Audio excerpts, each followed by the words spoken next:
bonjour à tous. N'est-ce pas merveilleux de pouvoir se retrouver autour de la parole de Dieu? Aujourd'hui, la deuxième partie du message « À qui appartiens-tu » Le pasteur Mickey Hardy va pouvoir vraiment nous challenger, nous lancer un défi par rapport à notre identification et comment nous ne sommes pas appelés à avoir honte de Jésus-Christ. Je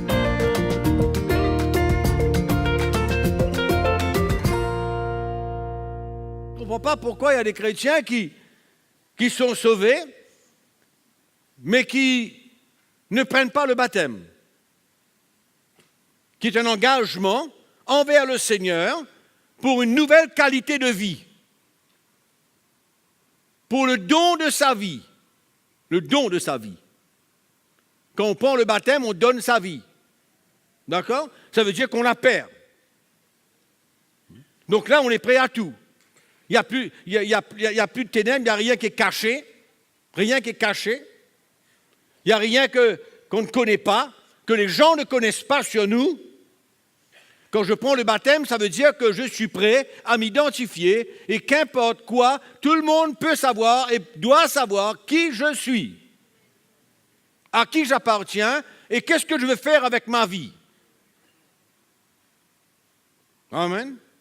Qu'est-ce que je veux faire avec ma vie? C'est ça le baptême.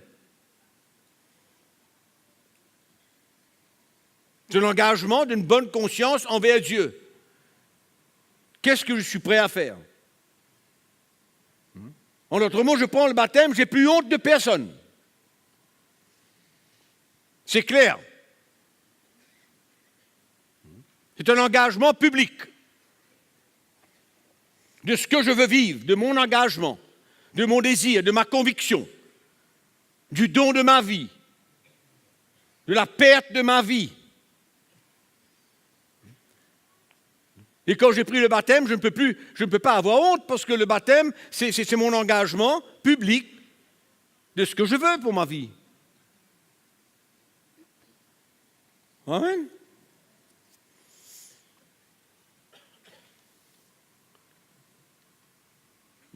Mes frères et sœurs, il y a des choses qu'on aura besoin de comprendre au fur et à mesure que le Seigneur nous révèle les choses. Hein? C'est comme si qu'un chrétien qui donne sa vie à Christ, il donne sa vie à Christ, mais en même temps, il n'est pas prêt. Il n'est pas prêt de s'identifier à lui. Il lui donne sa vie, mais il n'est pas prêt de s'identifier à lui. Est-ce que vous croyez que ça collabore, ce truc-là? Vous trouvez que ça marche ensemble, ça? Je donne ma vie à Christ, mais en même temps, je ne suis pas prêt de m'identifier à lui. Je donne ma vie à Christ, mais je ne peux pas perdre ma vie. Mais comment est-ce que ça marche ensemble? Comment est-ce que ça marche ensemble? C'est pourquoi je n'arrive pas à comprendre comment il y a des gens qui deviennent chrétiens, mais qui ne sont pas prêts. Quelqu'un me dit, mais je ne suis pas prêt à me faire baptiser. Mais qu'est-ce que tu as été prêt de faire quand tu t'es converti?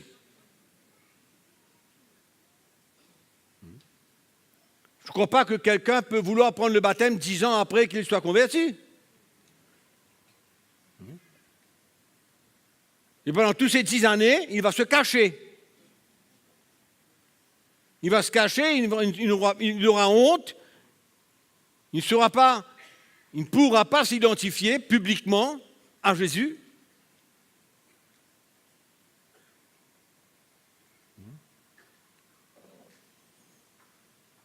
Donc il arrive, on prie pour lui, il donne sa vie à Jésus, mais est-ce que Jésus est maintenant Seigneur de sa vie?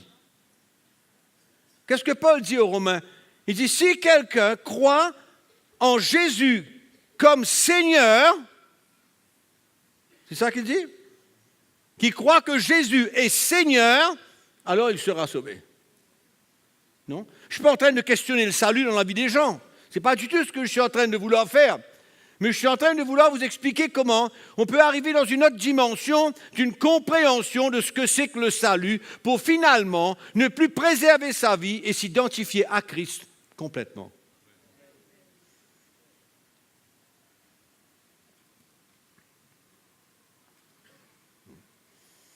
C'est pourquoi il y a beaucoup de chrétiens qui se sont fait baptiser et n'ont jamais compris pourquoi.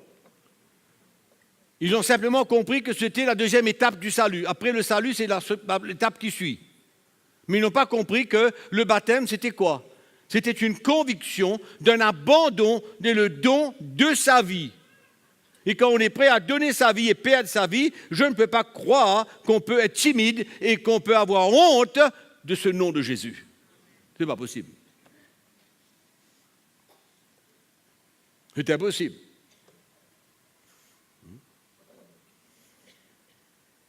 Je suis sûr que je m'adresse à beaucoup de chrétiens qui ont honte. Qui ont honte de leur identité. Qui n'arrivent pas à se positionner, à être clairs. Et de pouvoir témoigner publiquement, clairement, parler de Jésus et ne pas avoir honte. Le chrétien qui a honte de son identité avec Jésus, il a un gros problème. Il a un gros problème. Vous savez qu'il y a des gens qui se baptisent 2 fois, selon leur conviction, parce que le premier baptême qu'ils ont pris, ils n'ont pas compris ce qu'ils faisaient. Ils ont simplement compris que c'était une chose que la parole de Dieu disait, donc ils le faisaient, sans comprendre vraiment comment ils étaient appelés à donner leur vie, à appartenir à Christ et à permettre à Dieu de faire une œuvre dans leur vie. Moi, je connais beaucoup de chrétiens. Quand ils entendent le message de la croix de Jésus-Christ, quand ils comprennent clairement qu'est-ce que c'est que le baptême, qu'ils donnent leur vie. Et moi, je suis convaincu que quand quelqu'un vient à Christ, je veux essayer de vous faire comprendre quelque chose parce que je vais vous ramener un petit peu dans les années 75-80. Dans les années 75-80, quand quelqu'un se donnait à Christ, c'était connu, c'était vu, sa vie, son identité, son témoignage est extraordinaire. Il n'y avait pas de question quand. Moi, dans ma vie, quand je suis né de nouveau, que je commençais à lire la parole de Dieu, j'ai voulu prendre le baptême parce que j'ai compris que ma vie, je l'avais donnée à Christ. C'était fini. Et la vie de ceux qui sont vraiment nés de nouveau, vous savez, quelquefois, mes frères et sœurs, on doit se poser certaines questions.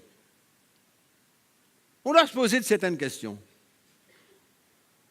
Moi, je me pose la question, je me dis, comment est-ce qu'un chrétien, quelqu'un qui a fait une prière de repentance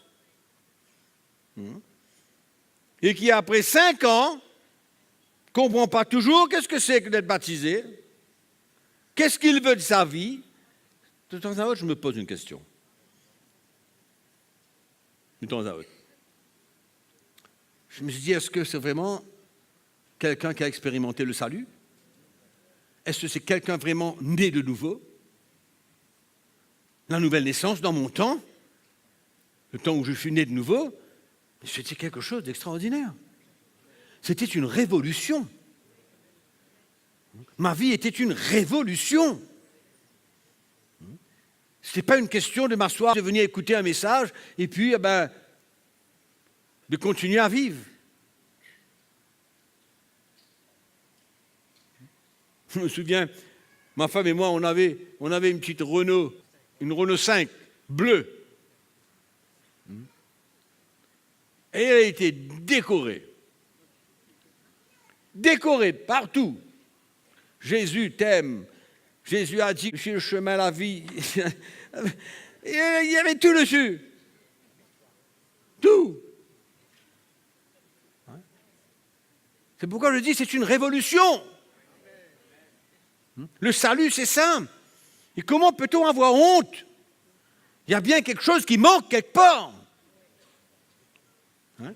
Il y a quelque chose qui manque quelque part d'avoir des chrétiens qui n'osent pas parler de Jésus, qui ont peur, qui ont honte. Ils ont honte.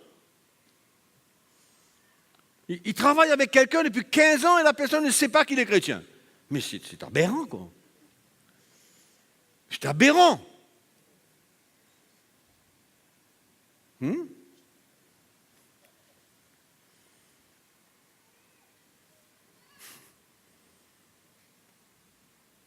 Qui c'est qui a honte? Personne ne m'a levé sa main ce matin. Il n'y a personne qui m'a levé sa main ici. Qui c'est qui a honte de Jésus? Mais moi, je sais qu'il y en a plusieurs. Qui ont honte de se positionner comme un chrétien né de nouveau, appartenant à Jésus. Vous avez honte. Vous avez peur de la réaction. Je connais des chrétiens, longtemps, qui ont perdu leur travail parce qu'ils étaient chrétiens. Perdu leur travail, on les a mis dehors. Pourquoi? Parce qu'ils étaient chrétiens. Il y a d'autres, par contre, ils voulaient que les chrétiens parlent là parce que c'était une assurance qu'ils n'allaient pas voler. Quelle merveille. Quelle merveille de témoignage. Hein? Mais il y en a d'autres qu'on les met dehors parce qu'ils sont chrétiens. Les gens ont ras-le-bol d'entendre parler de Jésus dans leur travail. Bon, on ne va pas au travail pour prêcher l'Évangile toute la journée, mais bon, il y a bien un moment où on peut communiquer, partager l'amour de Jésus dans notre travail, oui ou non? Et de faire les gens savoir qui nous sommes, où nous allons, quel est notre but, qu'est-ce qui s'est passé dans notre vie. Amen. Donc on est chrétien avant toute chose. On est un témoin avant toute chose. Et ça, ma question ce matin, est-ce que vous avez honte? Honte de Jésus? Hein? Au contraire, il faut être fier. Fier d'appartenir à Jésus. Fier de pouvoir parler de lui. Fier de pouvoir déclarer partout qu'est-ce qu'il a fait dans notre vie. Amen. Vous n'aurez pas toujours une réponse positive ou une réaction positive, mais c'est normal, il n'y a pas de problème. Mais Jésus veut qu'on puisse se tenir pour lui, pour la vérité. Amen. Vous avez honte de dire que vous avez honte? Est-ce que vous avez honte de dire ce matin que vous avez honte? On est dans la famille, là. On ne devrait pas avoir de problème. Nous sommes dans la famille, on ne doit pas avoir de problème. Et moi, je sais ce matin qu'il y a pas mal de chrétiens qui ont honte de parler de Jésus. Qui ont honte de proclamer ce nom, de peur d'être persécutés, d'être opposés, de peur de réaction. Amen. Mais quelle merveille d'avoir des réactions, d'être persécuté, d'être menacé, d'être provoqué. Oui, quel est le problème? D'être moqué, qu'on se moque de vous. Moi, je dis que c'est merveilleux. C'est extraordinaire. En Matthieu, chapitre 5, verset 11, je me souviens que ma femme et moi, nous étions constamment persécutés, comme je le disais tout à l'heure, mais c'était une grâce extraordinaire parce qu'en même temps, ça nous unissait. On était unis pour une cause, pour une bonne cause. Et on était fortifiés par ces moments-là. On était encouragés dans ces moments de persécution, d'opposition. Donc, en Matthieu chapitre 5, verset 11, nous dit « Réjouissez-vous et soyez dans l'allégresse parce que votre récompense sera grande dans les cieux, car c'est ainsi qu'on a persécuté les prophètes qui ont été avant vous. »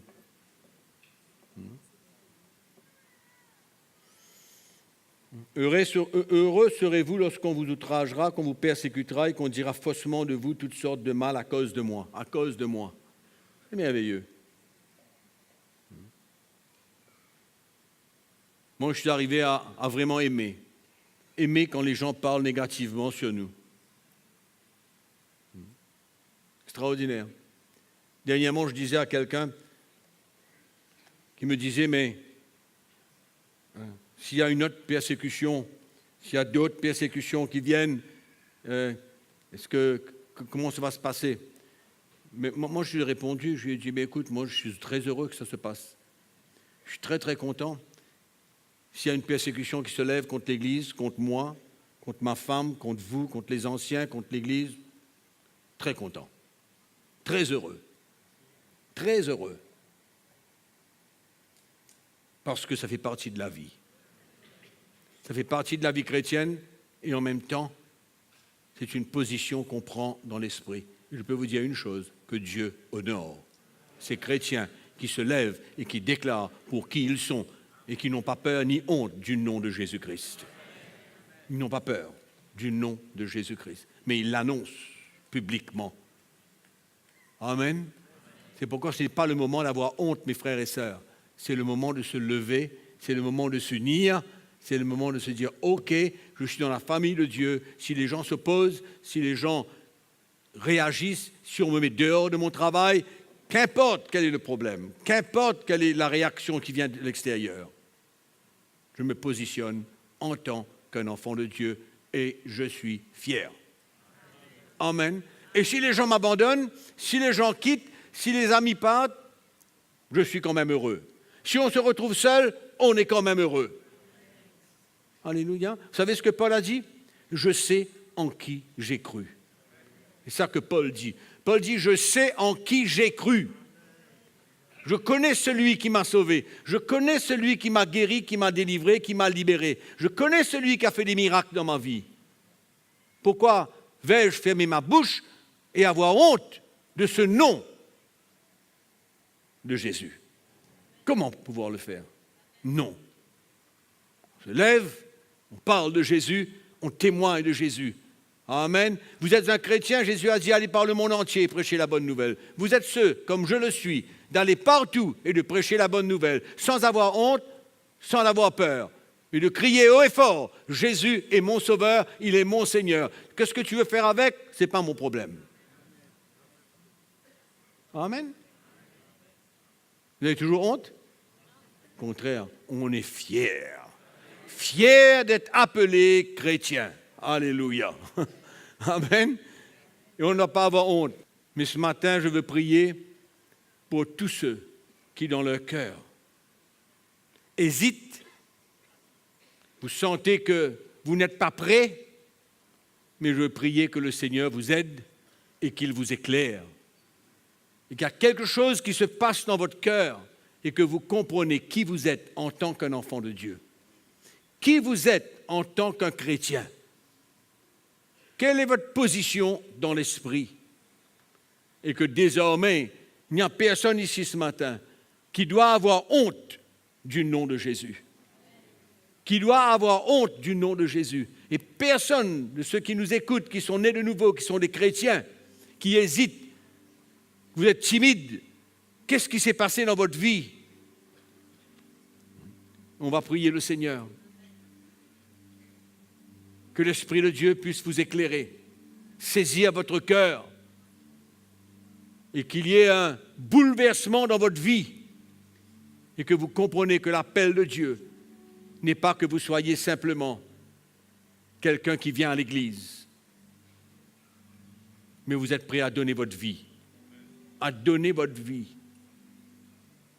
Amen. Qui sont ceux qui veulent qu'on prie avec eux ce matin? Levez vos mains, on va prier avec vous ce matin. On va prier avec vous ce matin. N'ayez pas honte. N'ayez pas honte. Dieu connaît toutes choses. Dieu connaît les cœurs. Dieu connaît qui vous êtes. Qu'est-ce qui se passe dans votre cœur? Le Seigneur connaît. Et si dans votre cœur ce matin, vous savez que vous avez honte d'une manière ou d'une autre, de vous positionner, de vous identifier avec Jésus. Vous pouvez lever votre main là où vous êtes, on va prier avec vous. Gardez votre main levée.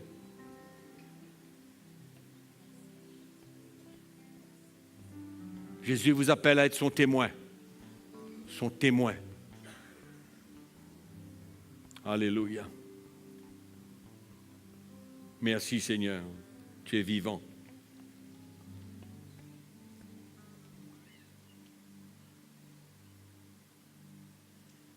Seigneur, nous voulons ton approbation sur nos vies.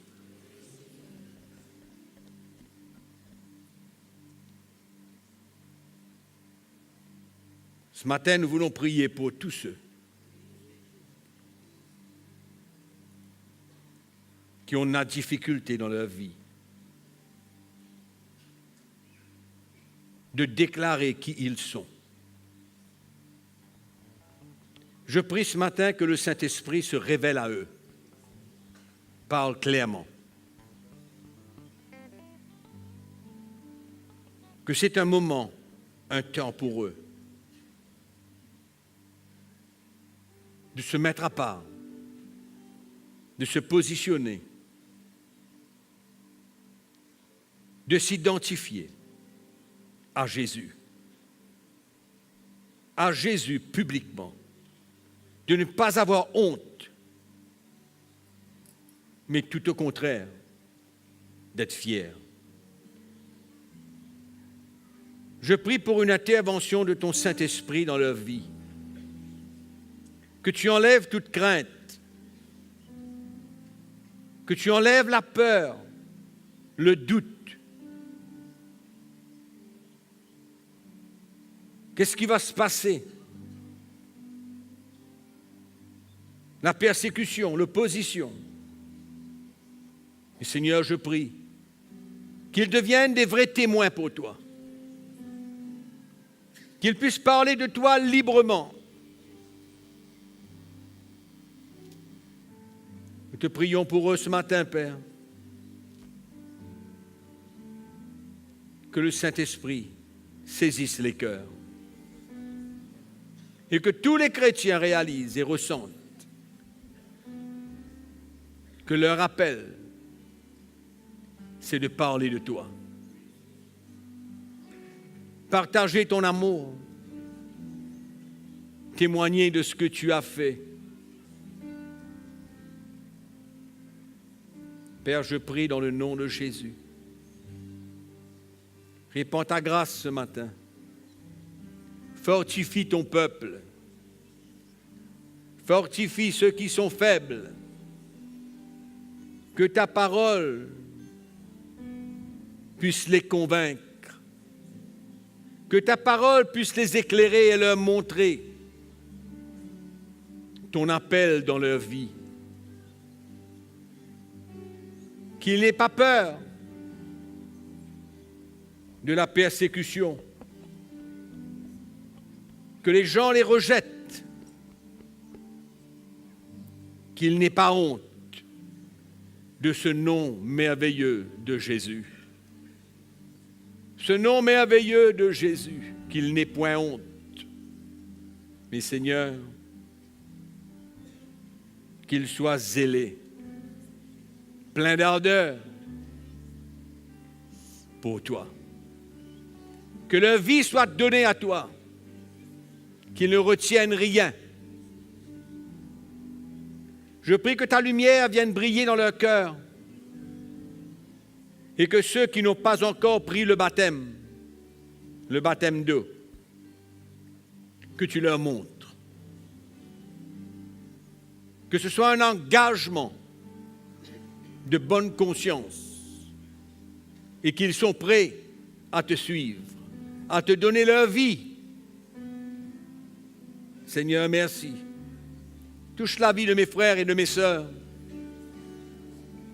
qui ont besoin de faire ce nouveau pas en avant, ce pas de foi, avec conviction dans leur cœur, avec conviction que le temps est venu de se positionner, de ne rien garder, de rien préserver, mais que le temps est venu pour eux de tout relâcher, leur vie entre tes mains, de te faire confiance pour le reste, de s'identifier à toi comme ton enfant, toi comme leur sauveur et Seigneur, et de ne pas avoir peur ni la crainte des réactions.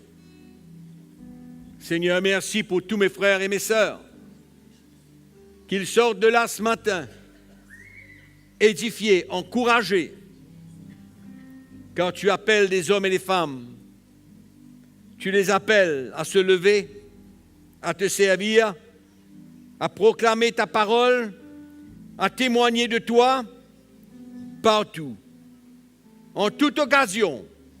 Seigneur, je prie que ceux qui se sont cachés leur identité, Seigneur, je prie que tu leur donnes la grâce et la force de se lever, de s'identifier publiquement et de déclarer qui ils sont, chrétiens, enfants de Dieu, sauvés par le précieux sang de Jésus-Christ.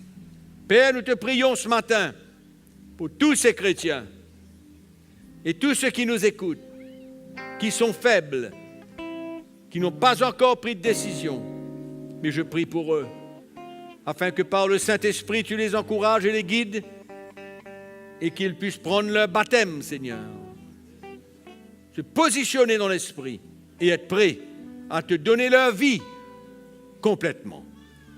Je te remercie ce matin, Père, dans le nom puissant de Jésus-Christ. À toi la gloire. Merci, Seigneur. Merci, Seigneur. À toi toute la gloire.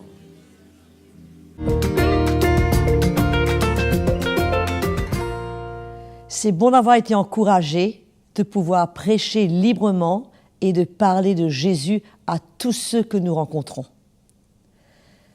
Je vous retrouve très prochainement encore pour une nouvelle émission excitante, toujours avec le pasteur Mickey Hardy. Je vous dis donc à très bientôt. Pour plus d'informations, visitez le www.ctmi.org.